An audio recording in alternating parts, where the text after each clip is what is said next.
검찰 가족 여러분 반갑습니다.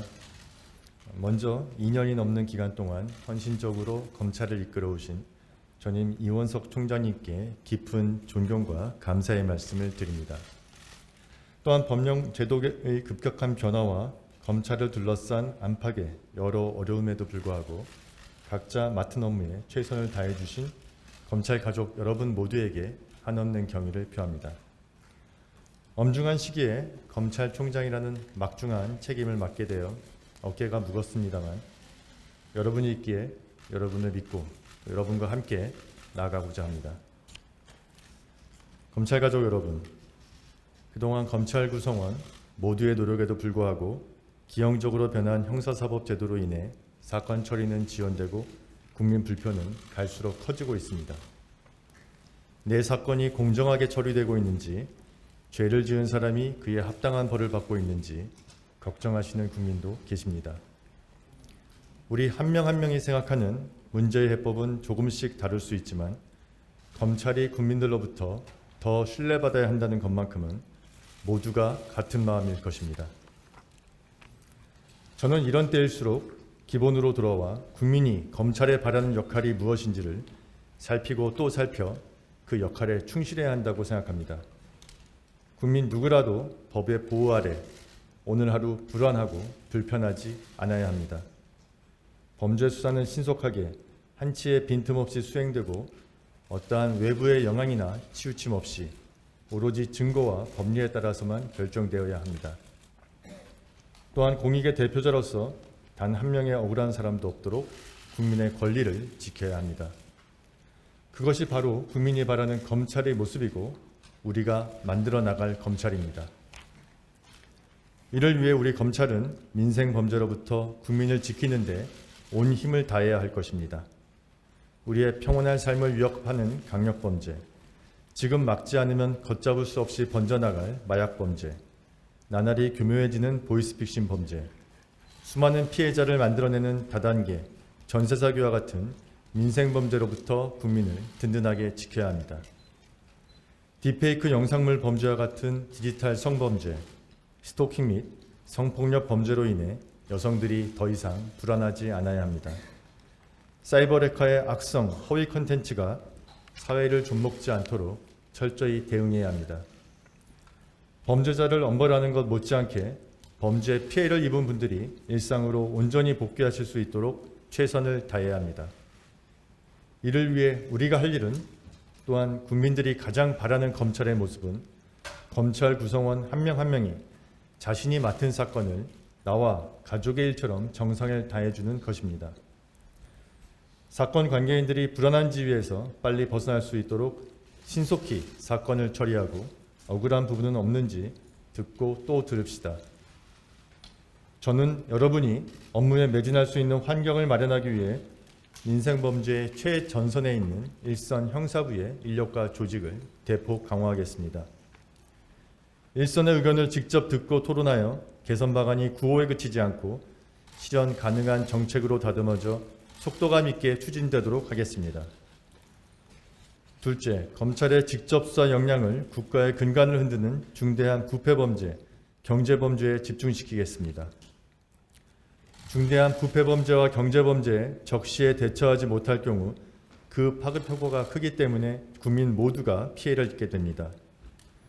검찰의 직접 수사 역량은 우리 헌법과 공동체의 가치를 훼손하는 부패범죄, 시장경제 질서를 무너뜨리는 경제범죄와 같은 중대범죄에 집중 투입되어야 합니다.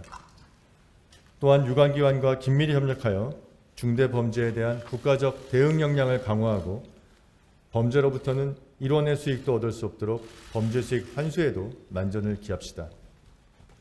아울러 검찰의 직접 수사는 검찰의 수사가 꼭 필요한 곳에 한정되어야 할 것입니다.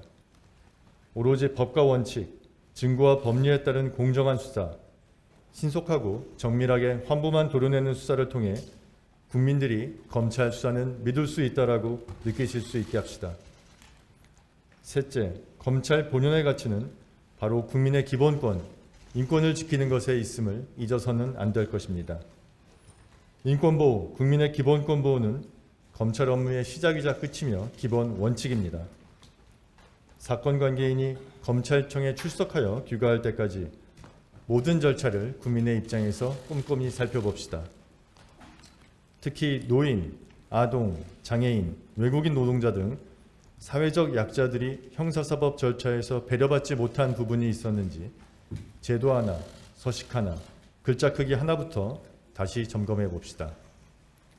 실체적 진실의 발견, 그리고 적법 절차와 인권은 검찰을 지탱하는 두 기둥이며 하나의 기둥이라도 부실해서는 검찰이 바로 설 수 없습니다. 우리가 국민의 인권과 기본권을 최우선에 두고 하나하나 일을 해나갈 때 비로소 국민들이 검찰을 믿고 응원해 주실 것입니다. 마지막으로 지금 말씀드린 모든 것들은 우리가 서로를 존중하며 소통하고 지혜를 나눌 때 가능할 것입니다.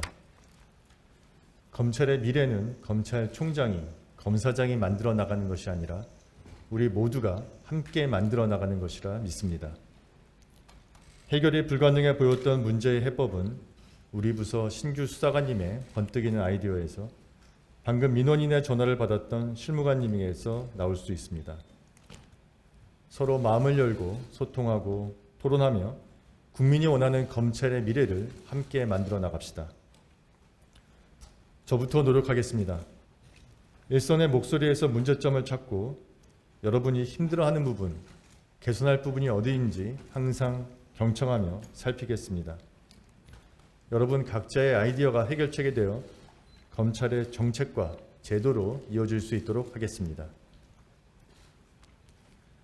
검찰 가족 여러분, 최근 몇 년간 형사사법과 관련 법령과 제도가 급격히 변하여 검찰, 나아가 수십 년간 유지되어 온 형사사법 시스템이 흔들리고 있습니다. 어려운 상황이지만 국민을 범죄로부터 지키고 인권을 수호하는 우리의 역할은 어떤 바람 앞에서도 흔들림이 없어야 합니다. 검찰의 일은 부장 혼자, 검사 혼자, 수사관 혼자, 실무관 혼자 해낼 수 없습니다. 각자의 일에 최선을 다하고 나아가 서로 의지하며 나의 일, 너의 일 가리지 않고 하나의 팀이 되어 힘을 합칠 때 비로소 완성될 수 있습니다. 저는 여러분 모두의 저력과 의지, 역량을 믿습니다. 우리가 힘을 합쳐 본연의 역할을 다하는 국민의 검찰을 함께 만들어 나갑시다. 저는 어떤 상황에서도 여러분이 자부심을 가지고 당당하게 업무를 수행하여 검찰의 중립성과 독립성이 지켜질 수 있도록 여러분의 든든한 방벽이자 울타리가 될 것을 여러분 앞에 굳게 약속드립니다. 감사합니다.